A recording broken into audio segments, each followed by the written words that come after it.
निकी बेटा, सुबह जो दुकान पर शहद रखा है, क्या वो तुमने ये सारा बोतलों में डाल दिया है? ध्यान से सारी बोतलों को अच्छे से साफ कर लेना था, कहीं शहद खराब ना हो जाए।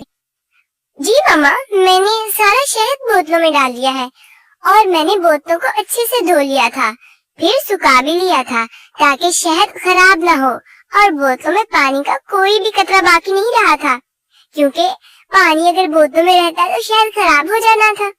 बानो चिड़िया सुबह से पहाड़ों और नदियों के किनारों पर बने शहद के छत्तों से शहद इकट्ठा कर रही थी। जंगल के बीचों बीच एक खूबसूरत बाजार लगा करता था, जहां हर परिंदे की अपनी अपनी छोटी सी दुकान थी। सब मिलजुल कर रहते और अपने कामों में मसरूफ रहते। इसी बाजार में दो शहद की दुकानें थीं। एक दुकान बानो चिड़िया की थी, मेहनती, साफ दिल और ईमानदार चिड़िया, जिसकी एक प्यारी सी बेटी थी जिसका नाम निकी था। निकी अक्सर दुकान पर अपनी मामा का हाथ बटाती। दूसरी दुकान पीनो कौवी की थी, जो एक चालाक कौवी थी। इसका शौहर था कालू चचा। जंगल में सब इसे इसी नाम से जानते थे। शुरू में दोनों की दुकानों पर परिंदे शहद लेने आते, लेकिन रफ्ता रफ्ता परिंदे ज्यादातर पीनो कौवी से शहद खरीदने लगे, क्योंकि पीनो कौवी के दुकान में बड़े बड़े डिब्बे होते थे और वो कम कीमत पर शहद देती थी, और वो हर बार खूब मीठे लफ्जों से ग्राहकों को लुभाती।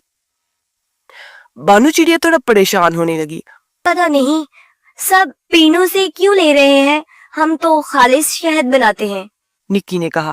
मम्मा, अब फिक्र न करें, जो सच होता है वो एक दिन सब पर जाहिर हो जाता है। सबको पता चल जाएगा कि पीनो कवि सस्ता शहद क्यों देती है। उधर पीनो कवि ने चुपके से शहद में पानी मिलाना शुरू कर दिया।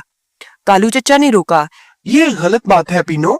मगर पीनो बोली, अरे चुप रहो, अगर सब बानों से लेने लगे तो हमारी दुकान बंद हो जाएगी। थोड़ा सा पानी डालने से क्या फर्क पड़ता है। कुछ दिन सब ठीक चलता रहा, लेकिन फिर एक दिन एक मोर उड़ता उड़ता उनकी दुकान पर पहुंचा। वो बहुत समझदार था और चखने में माहिर था। पीनो बहन, जरा शहद की एक बोतल तो देना, मैंने अपने मोरनी के लिए शहद लेकर जाना है।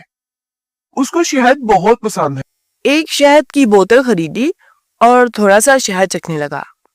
शहद चखने के बाद मोर फौरन बोल पड़ा, अरे ये तो खालिस शहद नहीं है, इसमें पानी की मिलावट है। सब परिंदे हैरान हो गए। बुलबुल बोली, वाकई हम तो हमेशा पीनों से शहद लेते हैं।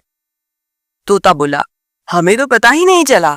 मोर ने सबको समझाया, मैंने आज बानो चिड़िया से भी शहद लिया था, खालिस, गाढ़ा, खुशबूदार। पीनो की दुकान पर धोखा हो रहा है।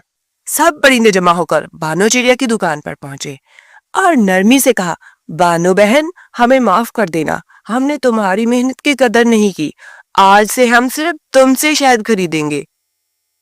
बानो चिड़िया ने मुस्कुराकर सबको खुशामदीद कहा और कहा, हम सब दोस्त हैं, बस सच्चाई और दयानतदारी सबसे जरूरी चीज है। पीनो कौवी शर्मिंदा हो गई और कालू चचा ने कहा, पीनो, अब हमें ईमानदारी से काम करना चाहिए। हम फिर मेहनत से सब कुछ वापस हासिल कर सकते हैं।